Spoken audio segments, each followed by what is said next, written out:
જો તમે અમારી ચેનલ હજી સુધી સબસ્ક્રાઇબ ના કરી હોય તો અહીં આપેલ સબસ્ક્રાઇબ બટન પ્રેસ કરી ચેનલને સબસ્ક્રાઇબ કરો અને બાજુમાં આપેલ બેલ બટનને દબાવી નોટિફિકેશન ઓલ કરો, જેથી અમારા દ્વારા આવતી તમામ અપડેટ સૌથી પહેલાં આપને મળે.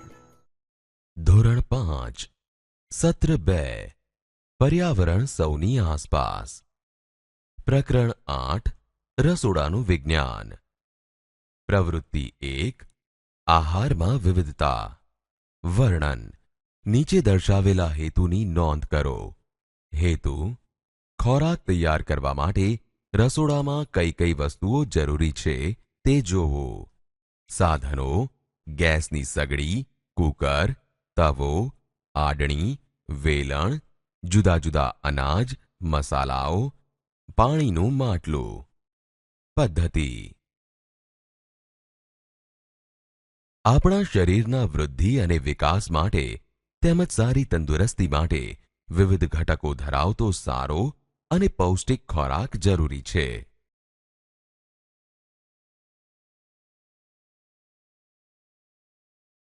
આપણે ખોરાકમાં અનાજ, કઠોળ, શાકભાજી, ફળો, દૂધ, ઈંડા વગેરેમાંથી વિવિધ વાનગીઓ બનાવીએ છીએ, જેમાંથી પૌષ્ટિક તત્વો મળે છે. આ વાનગીઓ આપણે બાફીને, તળીને, શેકીને, સાંતળીને જેવી વિવિધ પદ્ધતિઓ વડે બનાવીએ છીએ તથા કેટલોક ખોરાક કાચો પણ ઉપયોગમાં લઈએ છીએ. ખોરાક તૈયાર કરવા માટે રસોડામાં કઈ કઈ વસ્તુઓ જરૂરી છે તે આપણે જોઈશું. આપણે ખોરાક વિવિધ પદ્ધતિઓ વડે તૈયાર કરીએ છીએ. રસોડામાં ઘઉં, જુવાર, બાજરી જેવા અનાજના લોટ ભરેલા ડબ્બાઓ હોય છે.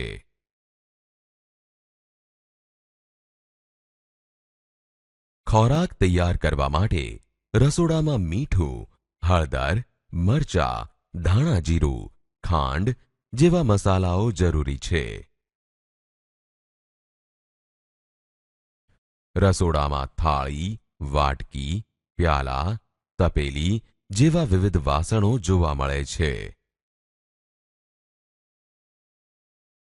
રસોડામાં ચમચી, ચમચા અને ઝારો જેવા વાસણો પણ જોવા મળે છે.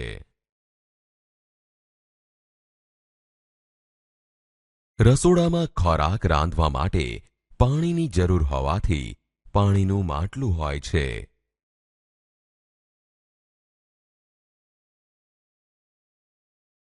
આ ઉપરાંત રસોડામાં ખોરાક રાંધવા માટે ગેસની સગડી, કુકર, તવો, આડણી, વેલણ વગેરે જોવા મળે છે. વિદ્યાર્થી મિત્રો, હવે આપણે નિર્ણય કરીશું. નિર્ણય: આપણે ખોરાકમાં અનાજ, કઠોળ, શાકભાજી, ફળો, દૂધ વગેરેનો ઉપયોગ કરીએ છીએ. ખોરાક તૈયાર કરવા માટે બાફવું, તળવું, શેકવું, સાંતળવું જેવી વિવિધ પદ્ધતિઓનો ઉપયોગ કરીએ છીએ. કુકરનો ઉપયોગ કરવાથી ખોરાક જલ્દી બફાઈ જાય છે અને તેમાંના પૌષ્ટિક તત્વો જળવાઈ રહે છે. વિદ્યાર્થી મિત્રો, આગળ વધીએ પ્રવૃત્તિ 2 તરફ. રસોઈની પદ્ધતિઓ અને સ્વાસ્થ્યપ્રદ આહાર. વર્ણન. નીચે દર્શાવેલ હેતુની નોંધ કરો. હેતુ: રસોઈની પદ્ધતિઓ અને સ્વાસ્થ્યપ્રદ આહાર વિશે સમજવું. પદ્ધતિ: બાફેલો ખોરાક, તળેલો ખોરાક, શેકેલો ખોરાક, સાંતળેલો ખોરાક. આપણે ખોરાકમાં વિવિધ પ્રકારની વાનગીઓ લઈએ છીએ. આ વાનગીઓ આપણે બાફીને, તળીને, શેકીને કે સાંતળીને બનાવીએ છીએ. પૌષ્ટિક ખોરાક. સારી તંદુરસ્તી જાળવવા માટે આપણે યોગ્ય પ્રમાણમાં મસાલાવાળો તાજો અને પૌષ્ટિક ખોરાક લેવો જોઈએ. વાસી ખોરાક. વાસી, તળેલો, તીખો કે વધારે મસાલેદાર ખોરાક ખાવાથી શરીરને નુકસાન થાય છે. આ ઉપરાંત હોટલ કે લારીમાંથી ખુલ્લો પડેલો કે વાસી ખોરાક ખાવાથી વિવિધ રોગ થવાની શક્યતા રહે છે. સ્વાસ્થ્યપ્રદ આહાર લેવાથી આપણું આરોગ્ય જળવાઈ રહે છે.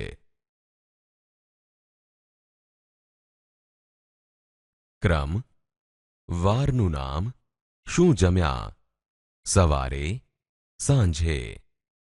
તળેલો ખોરાક, બાફેલો ખોરાક, શેકેલો ખોરાક, સાંતળેલો ખોરાક. 1. સોમવાર, સવારે રોટલી શાક દાળ ભાત, સાંજે ભાખરી શાક. બાફેલો ખોરાક, શેકેલો ખોરાક. 2. મંગળવાર, સવારે રોટલી શાક, સાંજે શાક ખીચડી કઢી. બાફેલો ખોરાક, શેકેલો ખોરાક. 3. બુધવાર, સવારે રોટલી શાક દાળ ભાત, સાંજે પાણીપુરી. તળેલો ખોરાક, બાફેલો ખોરાક, શેકેલો ખોરાક. 4. ગુરુવાર, સવારે પુલાવ પૂરી શાક, સાંજે ભાખરી શાક ખીચડી કઢી. તળેલો ખોરાક, બાફેલો ખોરાક, શેકેલો ખોરાક. 5. શુક્રવાર, સવારે રોટલી શાક દાળ ભાત, સાંજે દાળ ઢોકળી. બાફેલો ખોરાક, શેકેલો ખોરાક. 6. શનિવાર, સવારે દાળ ભાત, સાંજે ઇડલી સાંભાર, બાફેલો ખોરાક. હવે વિદ્યાર્થી મિત્રો, આપણે નિર્ણય કરીશું. આપણે દરરોજ બાફેલો કે શેકેલો ખોરાક લેવો જોઈએ. દરરોજ તીખું અને મસાલેદાર ખાવાથી શરીરને નુકસાન થાય છે. તેમજ દરરોજ ઘરે જ બનાવેલો ખોરાક લેવાથી આપણી તંદુરસ્તી જળવાય છે. વિદ્યાર્થી મિત્રો, આગળ વધીએ નવી પ્રવૃત્તિ તરફ. સૂર્યકુકર. વર્ણન: નીચે દર્શાવેલ હેતુની નોંધ કરો. હેતુ: સૂર્યકુકરની ઉપયોગિતા સમજવી. પદ્ધતિ: સૂર્યકુકર.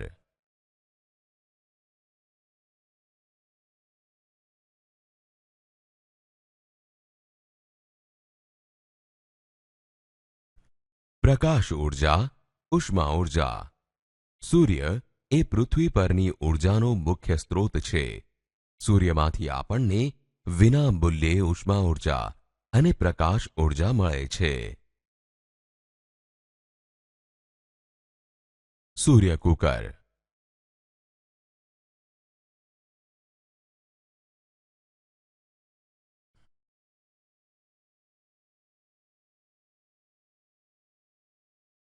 સૂર્યકુકરમાં ખોરાક બાફીને કે શેકીને બનાવી શકાય છે.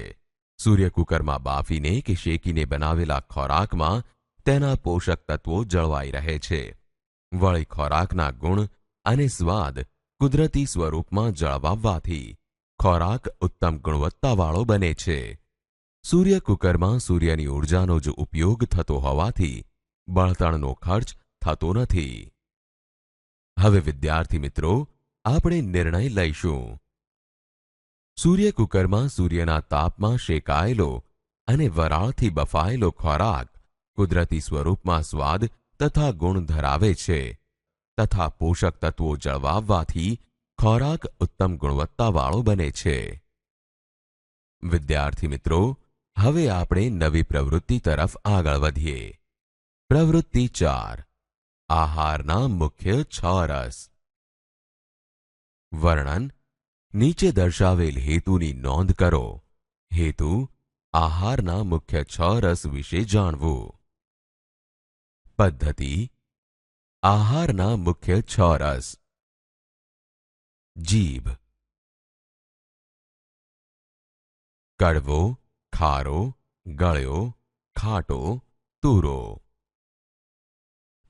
ગળ્યો સ્વાદ: ગોળ, ખાંડ, શેરડી. ગોળ, સાકર, ખાંડ, શેરડી કુદરતી રીતે પાકેલા ફળોમાંથી આપણને મધુરસ એટલે કે ગળ્યો રસ મળે છે. મધુરસથી આપણને કામ કરવાની શક્તિ મળે છે. ખારો સ્વાદ, મીઠું.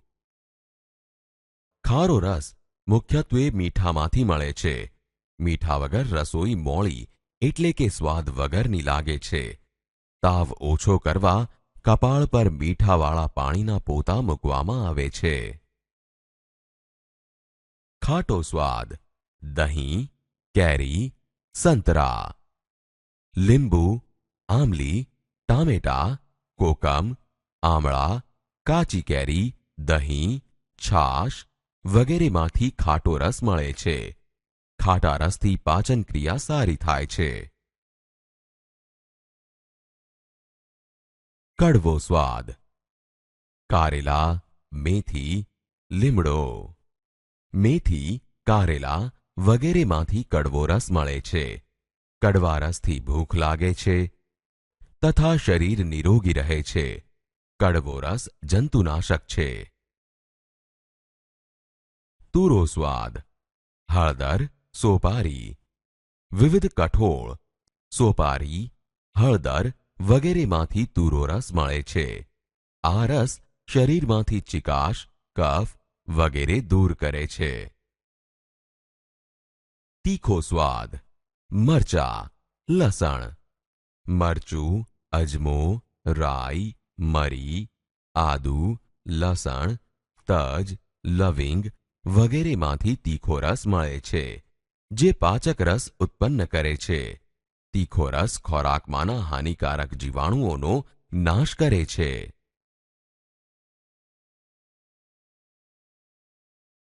આહારના મુખ્ય 6 રસ. સ્વાદ, ગળ્યો. શામાંથી મળે? ગોળ, ખાંડ, સાકર, શેરડી, પાકા ફળ, મધ. કઈ રીતે ખોરાકમાં આવે છે? અન્ય અને કાચો.